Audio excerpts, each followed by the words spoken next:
My parents have always taught me that money is evil. So there's a lot of shame and a lot of emotion wrapped up in my parents and their expectations. I started just doing math. I couldn't understand why we weren't looking at $5 million. Overall, looking at this trust, I am absolutely flabbergasted at the returns over the last 30 years. It's cost you millions. I still don't feel like I have control over it. This power dynamic has her acting as if she's a 12-year-old girl. Okay, do you know why you don't have millions and millions of dollars more? I don't know. You know, you're an adult, fully fledged adult, you run a business, but the minute it comes to this, you revert back into childhood. I discovered something shocking last week when we met Kate and Keith. They earn $30,000 a year, and Kate recently got access to a trust fund that was set up by her parents. It's worth roughly $1 million. That trust fund was set up when she was a teenager. And if that money was invested in simple index funds, it would be worth around $6 million. But today, more than 30 years later, it's only worth $1 million. What happened to the $5 million? In order to help this investigation, I asked our partners at Facet to dig into the portfolio using all the information we could gather, and then to help create a personalized roadmap to help Kate and Keith create their rich life. But first, let's figure out why the trust has barely grown in 30 years. Facet is an SEC-registered investment advisor. Investing involves serious risks, and past performance is not a guarantee of future performance or success. My opinions are included and should not be interpreted as a recommendation or research regarding any investment or investment strategy, legal, or tax advice. The Facet-provided scenarios discussed are based on inputs provided by Kate and Keith and are based on industry standard assumptions. This information is for illustrative and educational purposes only. I am not a member of Facet and have an incentive to endorse Facet as I have an ongoing fee-based contract for cash compensation based on this endorsement. All opinions are my own and not a guarantee of a similar outcome. What's the current value of the trust? This is what I think is really bizarre because the current value is $1 million. What? Like 20 plus years later? Mm-hmm. It's almost 30 years. Okay, hold on. Do we have access to this? Can we open it up? We can. All right, show that on screen. I got to find out what is up in this. Where is this trust invested in? Holy can you just imagine? As you're pulling that up, I'm just 30 years. So if it was 800K, let me just do the math. 800, 1.6, 3.2, 6.4, that's 7. Basically, it should be a ton of money. Where is it? Holy what in God's name is this? Oh my God. Oh, how nice. Just a tiny bit in a Vanguard fund and the rest is in a bunch of horse. This is a financial advisor who specializes in Ripping you off. sustainable investing. Okay, so what do you see when you look at all this stuff, just off the top? I see so many different numbers that don't make sense that it makes me feel like, well, good thing I have a financial advisor because I don't know what this means. I'll tell you what I see. What I see are like a crazy amount of funds and individual investments, most of which have fees, expense ratios, probably some of them have front end or back end loads. I'd have to look. But basically, they're like way too many. This is like walking into somebody's living room and there's like 75 different toys. You know, like what the is happening in here? Can we just like organize? Do we need this? It's just like way too much. Most people can have one target date fund or 3 index funds to get general broad representation of the market. You have like 30 investments. Let's go to activity. I'm willing to bet we see a bunch of trades, which incur trading fees, taxes. $2,500 service fee. Oh, where's that? Down toward the bottom. Oh my God. Click that. Hold on. I'm about to have a heart attack. Everybody, listen, if I die on this podcast, you know that I went out well. I did what I was meant to be doing, which is blasting these godforsaken wealth managers taking people's money through fees. Let's take a look. A advisory fee, $2,573. How interesting. Beginning value of your portfolio, 1.2 million. Total value, 1.02 million. Change in value. Let's just look at this. 2021, it dropped from 1.2 million And in 2025, it's 1.0. Who the performs like this? I literally could take an armadillo and get better performance from this armadillo than this investment manager. What does this mean to you, Kate, when you look at this page? Frustration. Okay, that's true. That's what you feel. But like literally, what do you see on the page? What does it mean to you? I feel like there's something missing. Like, I don't understand why things aren't moving in a better direction. And so it feels to me like, okay, well, what's missing that is the reason for why it's not performing well? I just don't understand, because when Kate and I first got together and some numbers came up in conversations, the first thing I thought of was a book I'd read eons ago about the rule of 72. And I started just doing math, just like you did. And I couldn't understand why we weren't looking at $5 million. Exactly. Or much more. Do you know the answer to that? I understood that there was a percentage getting taken out for Fees. the management fees. Yeah. But beyond that, I couldn't fathom why it wouldn't be so much more money. There's one other important point. Kate, do you know why you don't have millions and millions of dollars more? Well, something that you just mentioned that I hadn't considered were fees through trading, but I wouldn't imagine that would be what you were looking for. The other thing is your investments are probably dog. If you're talking about the rule of 72, we generally apply that to the S&P 500. If you have a bunch of funds that are underperforming the market, a lot of them, and they are just underperforming for years and years and years, it doesn't get better. It just gets worse and worse and worse. You're basically compounding down, not compounding up. Plus, you're paying fees. Now, I'm not here to beat you up. I actually think that looking at this, I have a lot of compassion because it is confusing. It's not clear what any of this means. And the way that it's set up kind of makes people feel stupid. And, oh, okay, well, at least they're like managing it. But it's obviously not serving you. Would you agree with that? Absolutely. Okay. You mentioned something about this person is an expert in ESG. Can you explain that to me? He's supposedly taking what our values are and divesting from any investments that would be paying into things that we don't agree with. So we outlined a number of things that were important to us. We didn't want to be investing in fossil fuels or guns or private prisons. And so he went through a number of the investments and divested some of those into moving away from that stuff. I just want to jump in here and explain that ESG stands for environmental, social, and governance. It's basically a way for people who want to have a way to screen for investments so that they are environmentally sound. Now, I want to tell you how ESG is perceived in the investing world. It's been critiqued a lot because companies will do something called greenwashing. They'll basically create a fake environmental department and they'll start reporting on their environmental success, often just so they can be included in these ESG stocks. But a lot of it is just marketing. It's not often substantive change. It's also important to note that the performance on ESG has not been great. So in the investment world, ESG is unpopular. It's basically laughed at. And most sophisticated investors don't really take it seriously. But I deeply understand the desire to invest in ethical companies. Let me tell you another way. Another popular way that people do this is to simply invest in a diversified portfolio, like an S&P 500 index fund. Then they simply take the gains they get and become extremely targeted with their philanthropy or their charity. You can create your own scholarship. You can donate to local charities in your area, libraries, schools. That's something that I might highly recommend. And this really comes down to the question of how much do your beliefs cost you? It's like, yeah, I want to invest in ethical companies. Okay, that might cost you $2.6 million over the course of your life.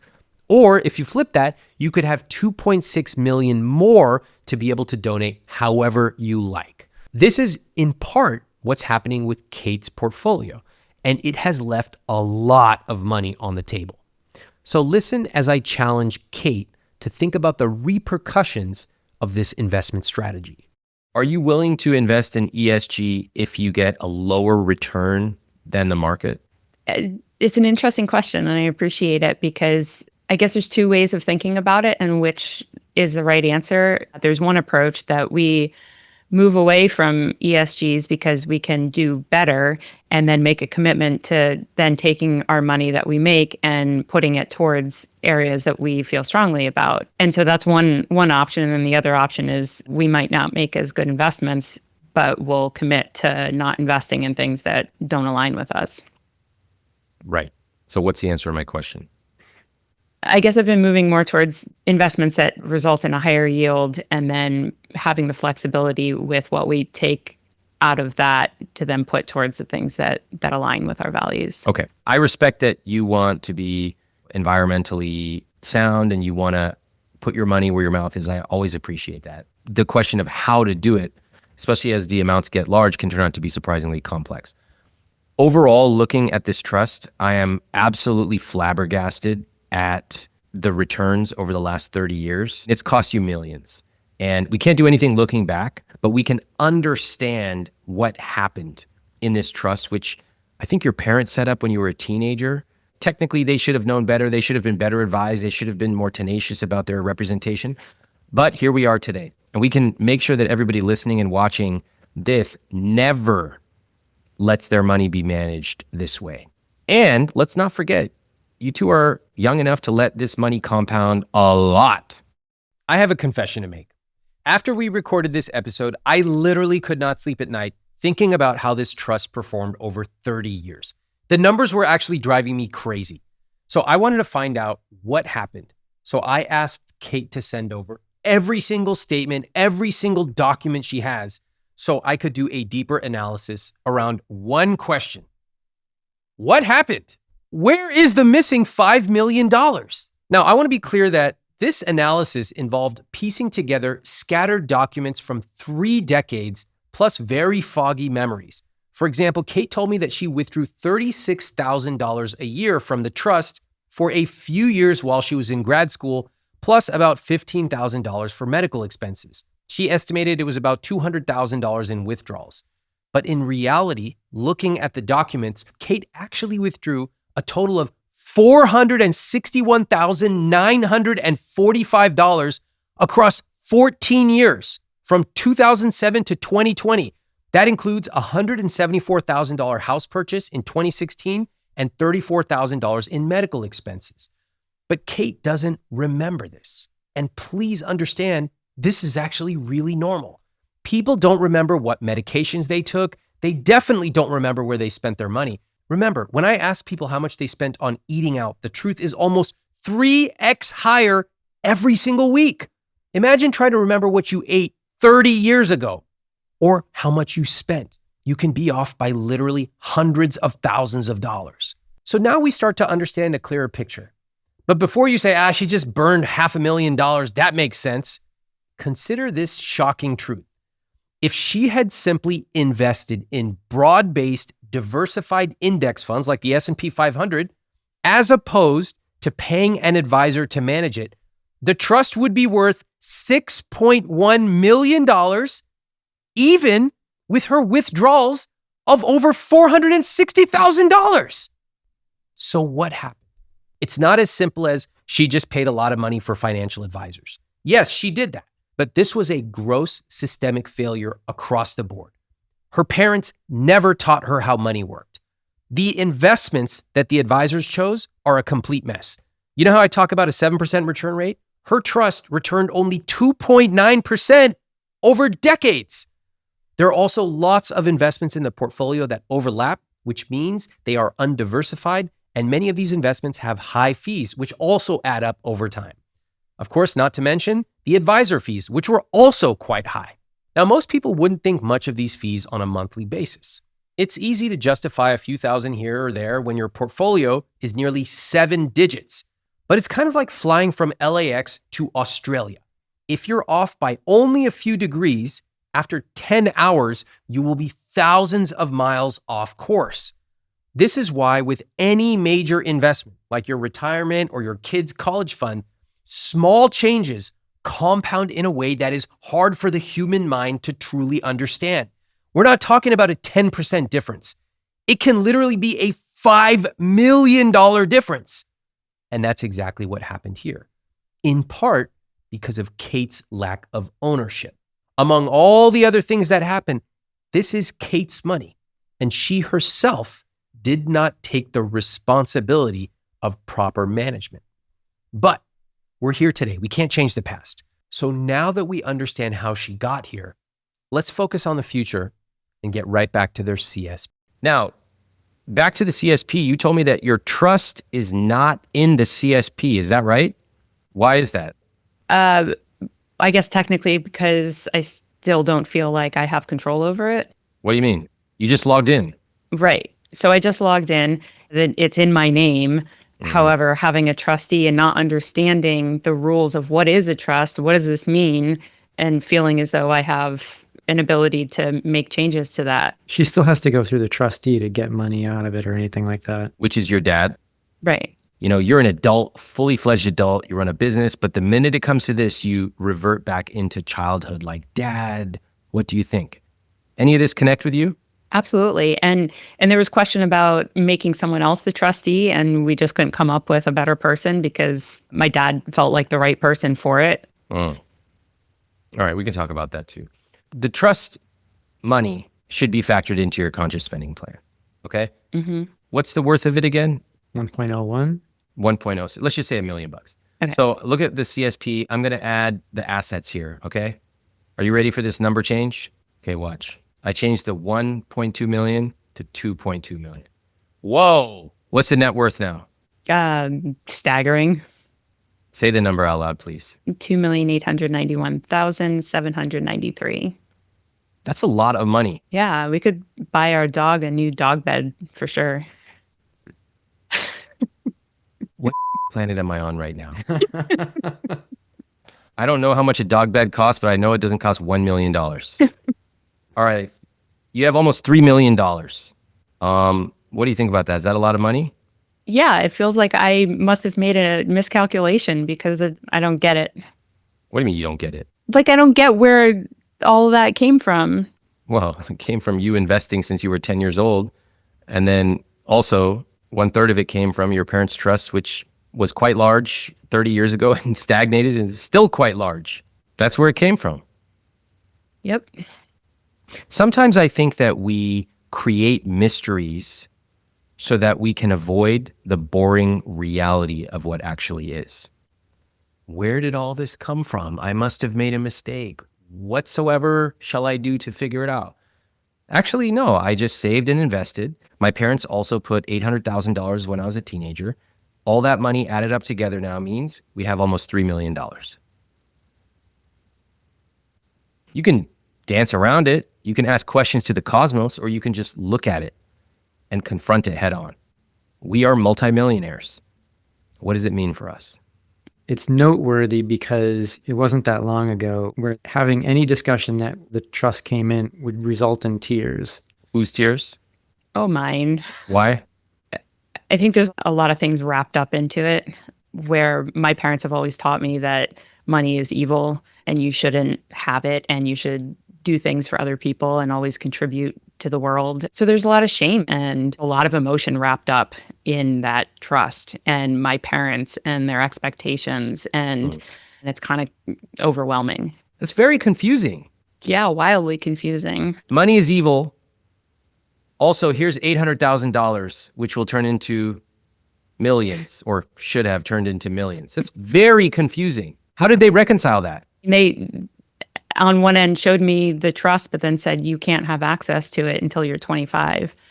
But then 25 came around and nothing changed. Huh? You didn't get access at 25? There was no discussion. It was just a verbal thing that was planted. Did you bring it up?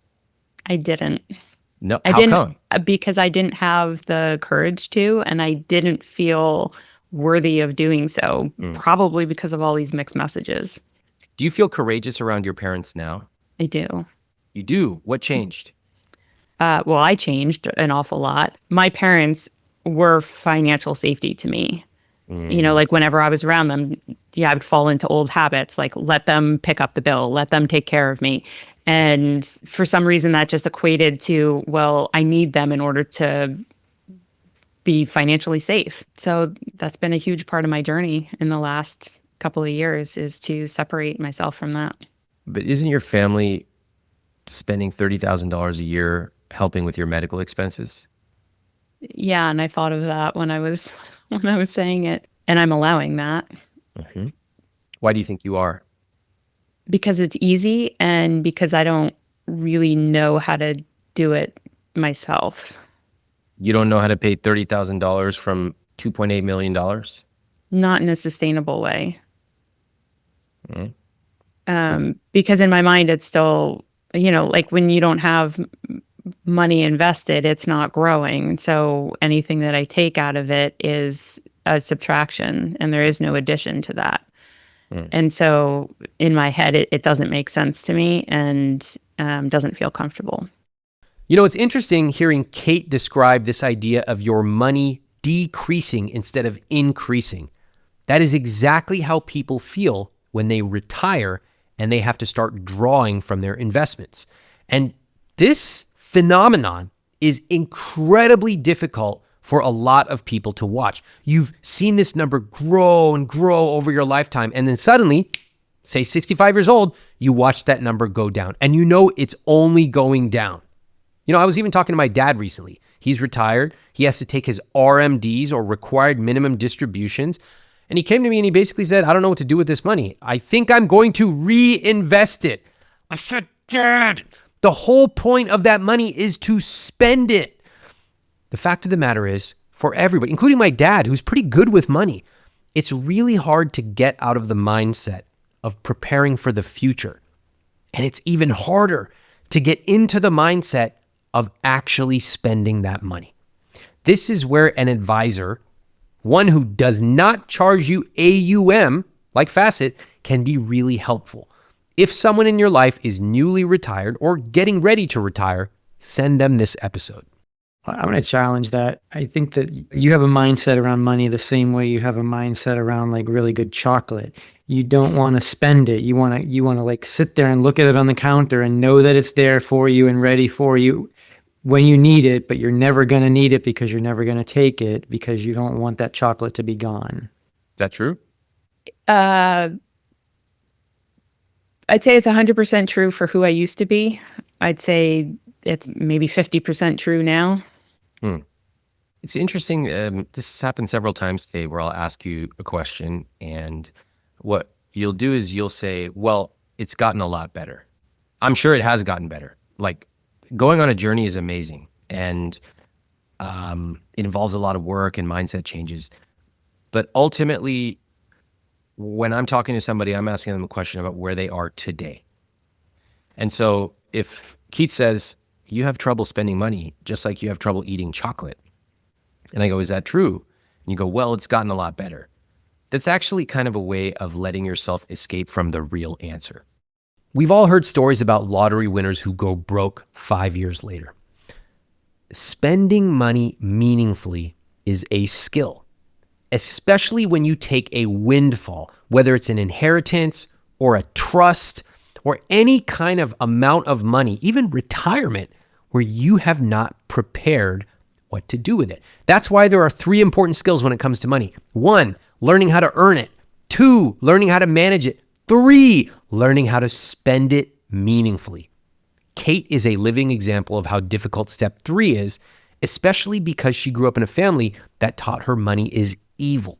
Despite her parents having a huge amount of wealth themselves, they actually don't have the skill of spending money meaningfully. Honestly, the most beneficial thing would be for Kate to start spending time with people who actually use money to build happiness, to have great experiences, to build and deepen relationships.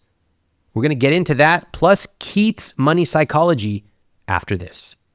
Keith, Yes, sir. you said earlier that my first goal in this relationship was to make sure nobody in the family thought I was here for the money. Tell me about that. I don't know where it comes from or why I get to that point, but in the beginning, I was not in a great financial place. And so I took on a bit of credit card debt and spend it outside of my means to take care of dinners and to take care of things like that, because that was the messaging that I was putting into my head, was like, I don't want her to think that I'm here for her money or anything. Did she ever say anything that would make you think that? No, not really. I mean, she said things that I interpreted, and it's probably because of the way I was taking it rather than the way she was saying it. No, that's actually quite telling, isn't it? The fact that Kate's the one in charge, Kate's the one managing the money, Kate's the one worrying about money, and Keith, you're the passenger. And in any relationship, there's a dynamic that's been established. And as we can see here, we have Kate, who's the driver, pretty competent with some aspects of money. However, had the two of you been partners, it probably would have resulted in millions and millions of dollars since the beginning of your relationship. Just because of that offhand comment you made, Keith, rule of 72. Keith, you would have had the courage to bring it up. Hey, what is this rule of 72? She would have said, I don't know. The two would have talked about it. Let's go do some research. Hey, why are we paying this person? Should we change? Millions of dollars in your bank account. More importantly, connection. In preparation for our conversation today, I gave Kate and Keith some homework from my journal. Their answers were incredibly revealing. As you listen in, you can get my journal from any bookstore, the I Will Teach You to Be Rich journal, and follow along. Let's talk about money worries. Kate, your answers were quite haunting. You wrote, not having enough. What others will think about my having money. Worrying I'm making poor decisions. Not feeling worthy of spending. As you've been reading it back to me, I am hearing exact phrases from my parents that say every one of those things. Tell me. My dad has repeatedly said, my mom too, how when people know that you have money, it becomes a pain in the ass, that people will just start asking them for money. And so it's a burden. And they have repeatedly put the fear of God into me when saying, you need to have an emergency fund. What happens if you get chronically ill? All sorts of different scenarios. This is from childhood. So making me feel as though there's some unforeseeable massive event that's going to happen in the future, which is going to obliterate me financially. That's how it's always come across. And not being able to support myself, comments like, well, you better marry rich. So every one of those things that you just read has a source. I was just struck by your answer and my concern about you or your family thinking that I'm here for the money. What are you struck by? Just making the connection that I have this fear or this concern to make sure that people don't think I'm here for any other reason than because I love her and want to be with her. And she has this fear of other people knowing that she has money because they'll want to have money from her. So I just made the connection. Do you see how those two interact with each other and influence each other? Yes, I see that now. It's almost like you two are magnets, but in a way, your beliefs are repelling each other rather than bringing each other closer. You see that? Yeah. Kate, what will people think about you having money? I guess at the very core, like unsafe, like it's someone taking my agency away. Yeah, that's powerful. And yet I'm struck because is it unsafe to have lost millions of dollars over the course of 30 years in fees or management? Is it unsafe as a 40-something-year-old woman to have to ask your dad for permission to take $30,000 out because of an illness? That feels unsafe to me, especially as somebody who's used to having autonomy. Yeah, I think the medical expenses feel a little nuanced to me. The whole reason that they didn't want me to pay for it was because they're very concerned about passing their wealth on to me in a way that doesn't incur taxes. And so they saw this as an opportunity to do that. But ultimately, I think you're right. It's disempowering. And I've recognized that and tried to do my own work to realize I don't need to explain anything. But you do. You literally have to explain all this medical stuff to your dad so that he cuts you a check for $30,000 from your own trust as a grown woman. The question hasn't been asked. So fortunately, I haven't felt like I'm needing to explain. But yeah, there's that dynamic. Sometimes I think there are values higher than tax efficiency. Okay, I'm just going to be real blunt about it. If I were in your situation and there was some tax optimization thing which saves me or my parents whatever amount of money, it could be tens of thousands, it could be a million. But it was preventing me from being my autonomous self. It was keeping me small, keeping me reverting to childhood. To be very blunt, I would not give a how much I had to pay in taxes. They're higher values than tax efficiency. I appreciate that. And I know exactly what Keith is thinking right now. Keith, speak up. I just 100% agree with you. I mean, Kate's parents are amazing, but Kate is a grown woman, and this power dynamic has her acting as if she's a 12-year-old girl and not taking on the role of decider of her own life. Call your parents up and say, I want the trust in my name and I don't want to have to go through a trustee anymore. I've already had that talk with my dad. What happened? Well, at the end of the day, he's supportive of that. However, he just has no idea if it's doable because of how the trust was set up. That's an unacceptable answer, Kate, in my opinion. You asked your dad, he was like, I don't know how. Okay, well then, Kate, find out. Don't put yourself in the position of being a 16-year-old girl who's dependent on her dad. This is a lot of money, $1 million. Find out. When you're in the Northeast, I understand that you are planning to live in like a unit or an apartment on your family's land. Is that correct?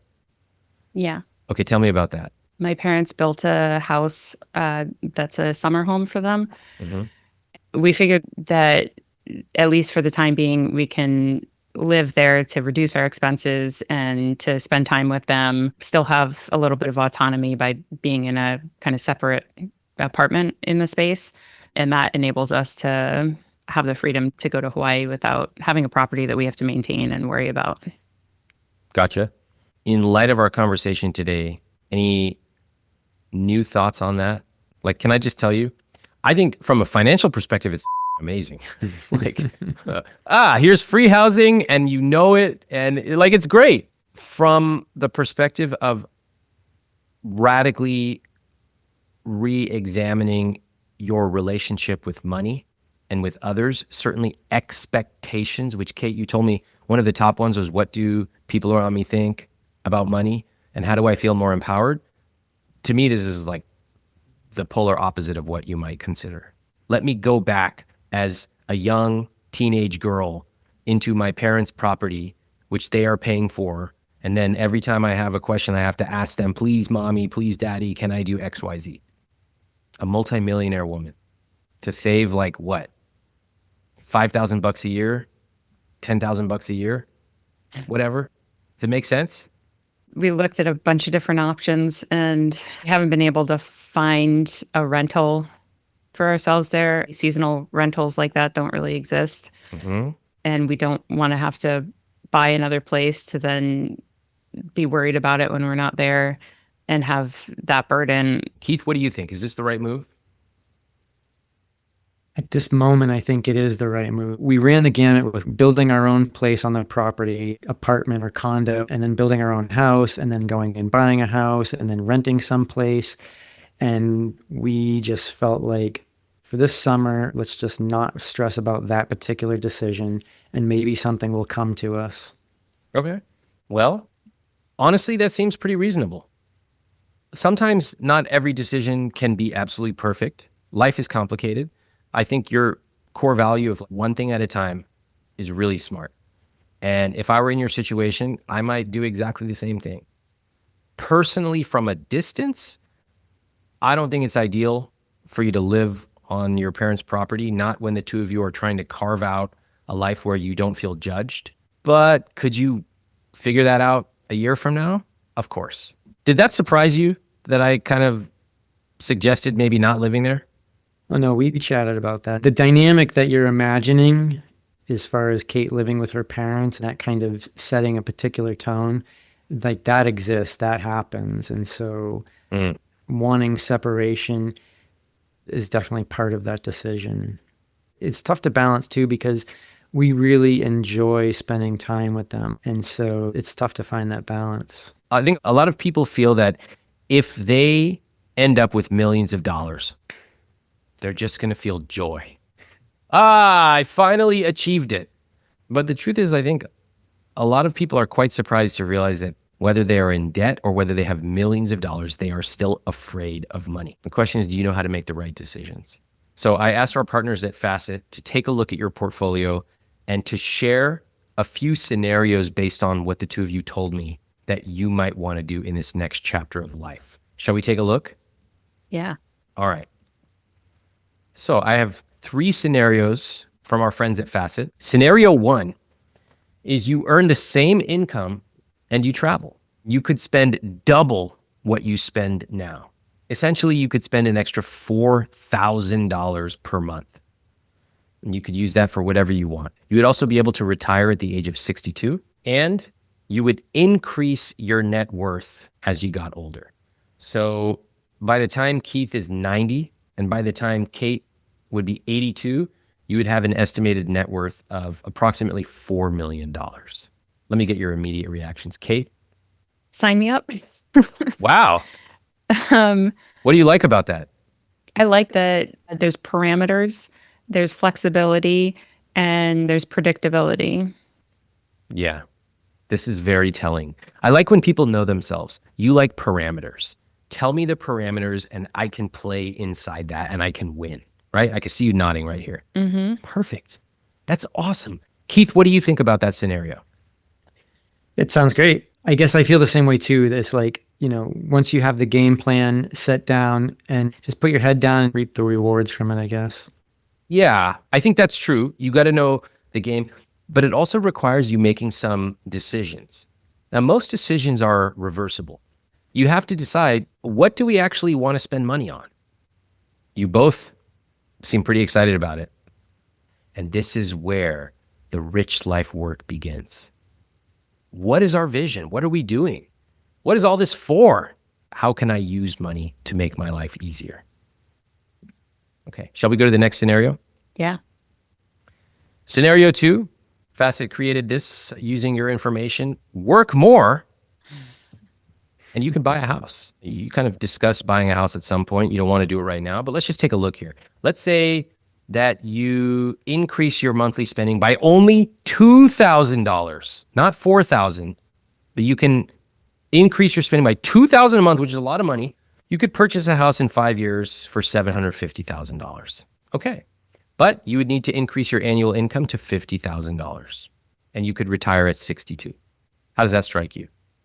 The opportunity to own our own home without having any involvement from my parents means that we can truly have our own space and do what we like with it, which is supremely appealing to both of us and makes me really excited, even if it means that we have to work a little bit more. What do you think about that? I like option 1 better. Okay, that actually surprises me. Obviously, I want our own place too. So, that is very appealing, and the roadmap seems very accomplishable by us. So, wait, so first of all, this is great. I love it. But what just happened?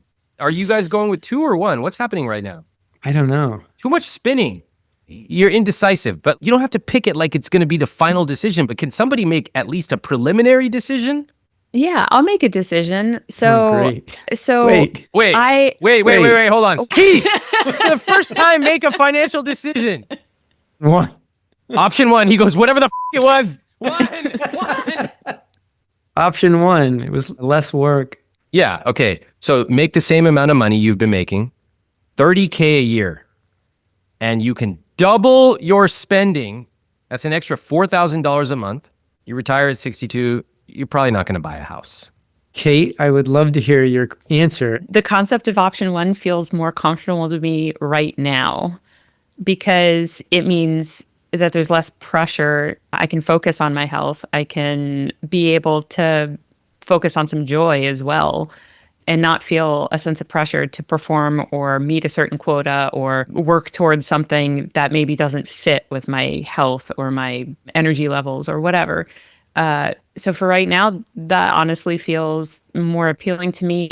Option 2 feels more appealing to me like 10 years down the road, or like where we retire to having our own space, but not right now. Okay, great job. What'd you notice about that dynamic? A lot more conversational. I felt like you're both learning something about each other. Yeah. It's quite educational. You would be shocked how much new stuff there is to learn from our partner of 5 years, 10 years, 25 years, if we just ask them. So I want you to keep that up. Let's go to scenario 3 from Facet. Scenario 3, you earn $0. You retire. You would increase your monthly expenses to $8,500. So you would spend $4,500 more. No change to your living situation. Your net worth will decrease over time, okay? Because you're not bringing in any income. So you're basically drawing from what you have. But you could do it. A lot of other people have. Your ESG investments, I would strongly recommend you take a second look at them. And I want to show you an example. Here we have what your life could look like. You can see that money starts to decrease as you get older. But we can see that if the market returns less, then you get into a danger zone when you're very old. We certainly don't want that. You don't want to be 92 years old and running out of money. That's catastrophe. So we build models to make sure that never happens or close to never. What's your take on scenario 3? It doesn't appeal to me. First of all, spending that much extra from what we're already spending doesn't seem to make sense to me. I can't think of a scenario where it would bring me joy. Mm-hmm. So that right there wouldn't make sense to me. And then part of what we'd like to do is be able to leave something to Keith's kids. So that would not make that possible. So it doesn't really appeal. What about you, Keith? Option 3 would not be the one that I would go for, and mostly because I'm not ready to just stop working. Okay. How does it feel to know that you don't have to work? Feels like a burden is taken off, a sense of release, Mm-hmm. a sense of a loss of pressure to hold up to some kind of standard and live my life essentially for someone else. Mm-hmm. And it feels like a sense of freedom to let Kate be the driver. The driver and maybe the partner as well. Right. Keith and I dream a lot, and we've been lucky to turn some of those dreams into careers. Mm-hmm. And it's been incredibly rewarding. And I want to find that in something that isn't so physically demanding, but that we can keep doing together. Yeah, I love that.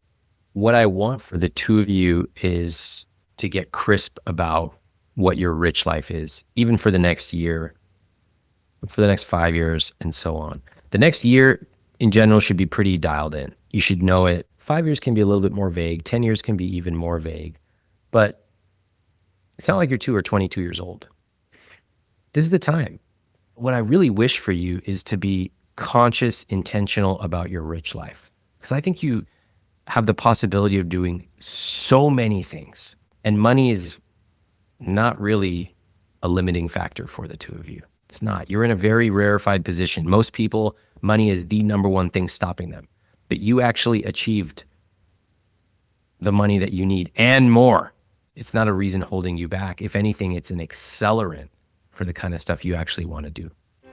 Here's a situation. You're at dinner with two friends. You haven't seen them in a long time. You all catching up, have a nice meal. The bill comes. What do? One of you pays, says, no problem. I got it. I just have my credit card here. It's easy. And then 10 minutes later, you're on your way home. And what pops up on your phone? A Venmo request to split the bill. I'm not talking about a $300 bill. I'm talking about $15 split among 3 people. Why is it that so many people become cheap asses when it comes to paying the bill, and yet you will pay an unlimited amount for a financial advisor? If you are looking for a financial advisor, there is a better way than paying 1% of your investable assets. It's called paying a flat fee. That's why I've partnered with Facet, a service that offers affordable, accessible financial planning. With Facet, you get flexible access to a team of financial planners and a team of professionals providing guidance across retirement planning, tax strategy, estate planning, and more. And instead of taking a percentage of your portfolio, there's an affordable flat membership fee. Now, a lot of people can manage their finances on their own. Just follow chapters 3, 6, and 7 of my first book. But if you are getting closer to retirement, or you have a complex portfolio,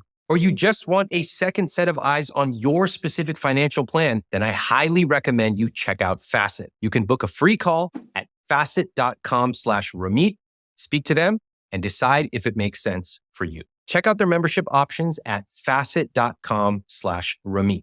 Again, facet.com/Ramit.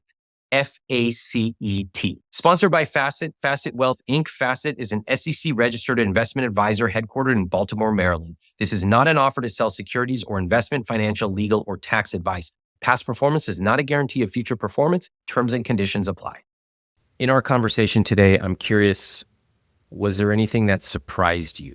I guess I kind of came to some realizations at how much I am responsible for my passenger nature.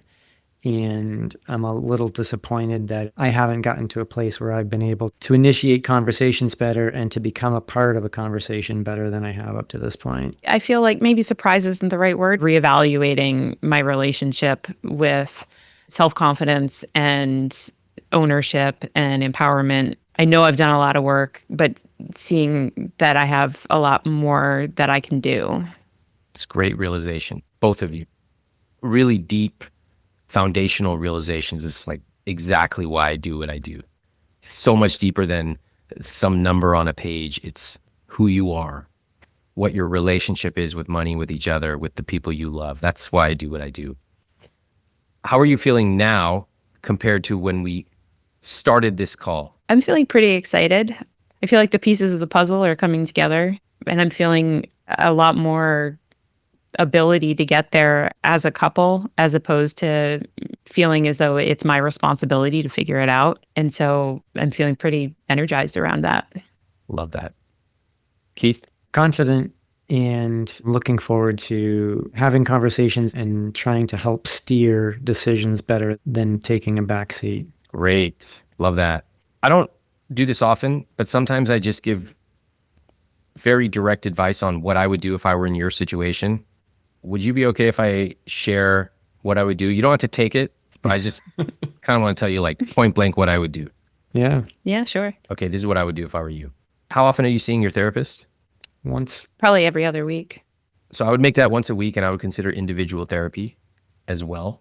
There's some really foundational, powerful stuff to work on in terms of confidence, being an active participant, having these conversations. I would start that immediately. I would do it every week and keep the joint stuff up. I would reread I Will Teach and Money for Couples together.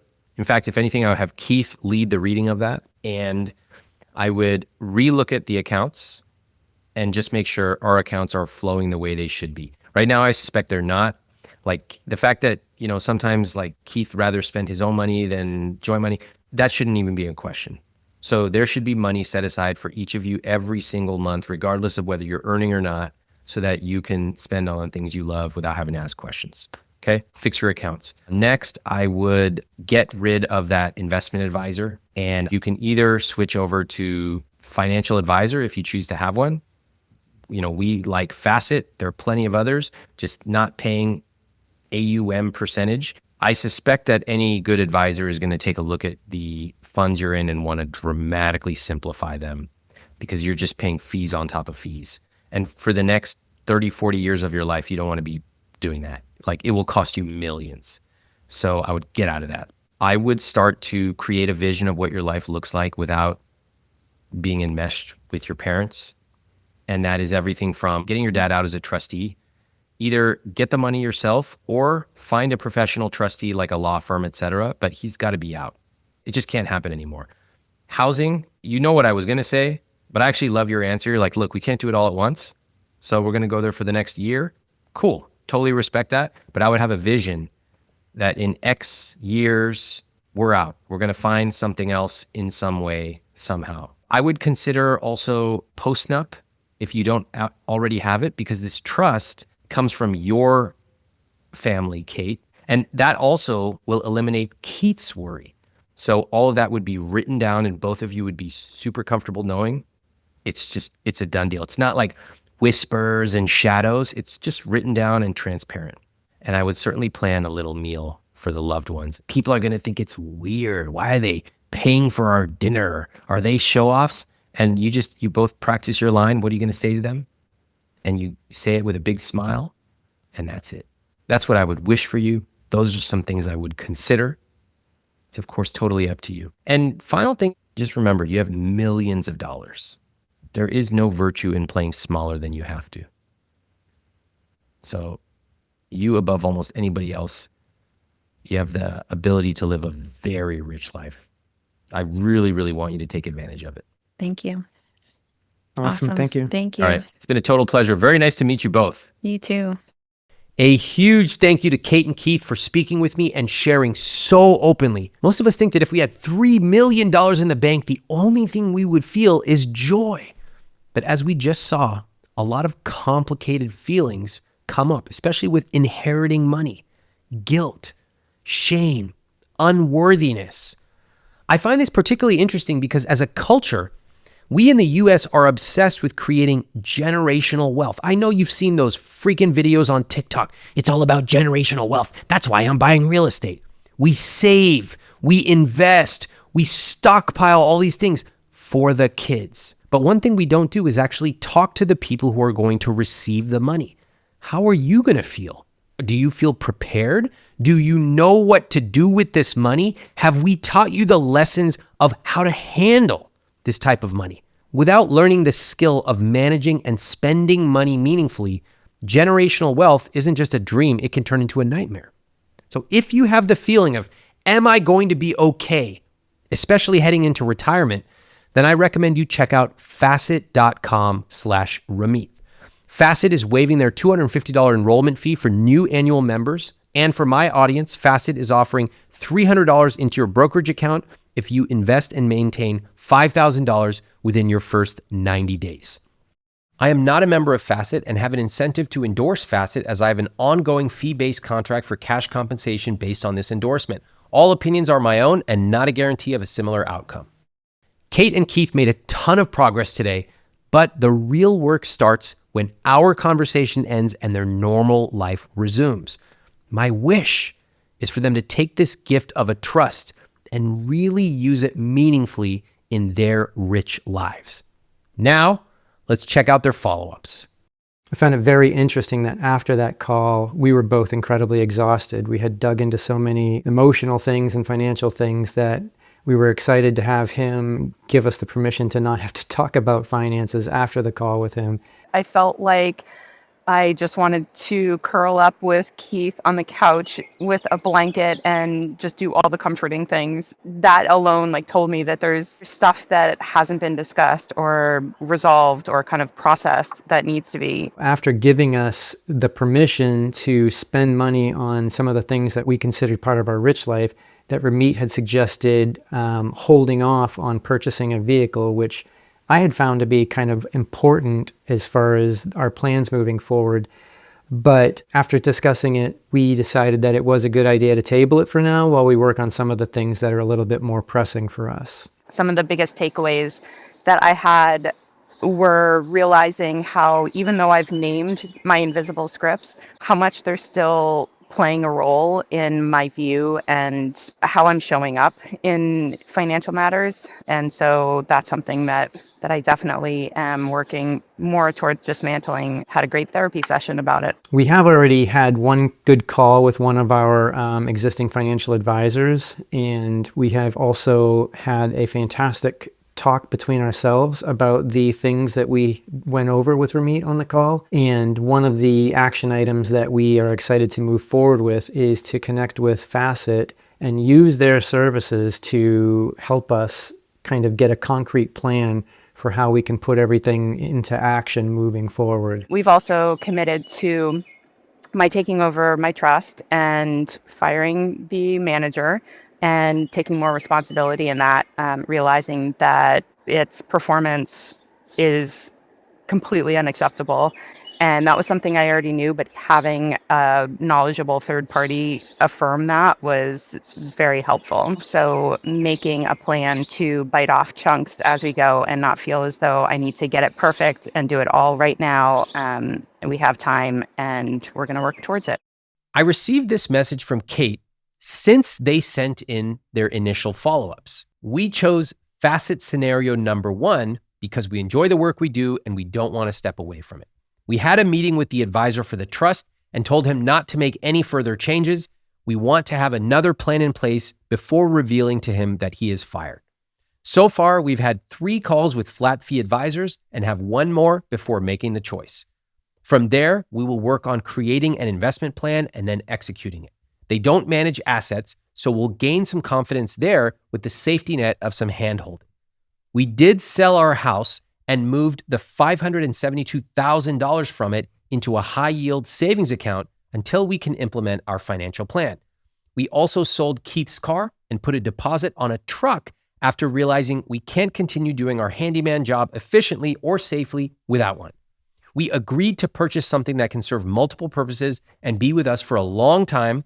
It, being the most affordable truck on the market, is a cherry on top. Overall, we've made some great changes that are thoughtful, intentional, and in line with our long-term plan. We're also continuing to separate ourselves from the family dynamic. We treated dad and a friend to lunch. Dad has almost always paid in the past. And we are looking to remove dad as my trustee. I'm really happy to hear Kate and Keith's follow-up. There are 2 things that, in my opinion, really matter from their follow-ups. The first is starting to take ownership of their money, including getting a new advisor. And the second thing is separating themselves from this family dynamic. Both of those things will make huge changes over the next several decades. Kate and Keith, great work. Please keep me updated. If you want my help with your specific money questions, you can apply to be on this podcast at iwt.com/apply, or you can become a member of my money coaching program instantly at iwt.com/moneycoaching. In money coaching, you get access to monthly calls where I answer your questions directly on a private call, and I get the chance to go much deeper on the concepts of money that have made a huge change in my life. Plus, you'll get access to a community of other people like you who will inspire you and push you to live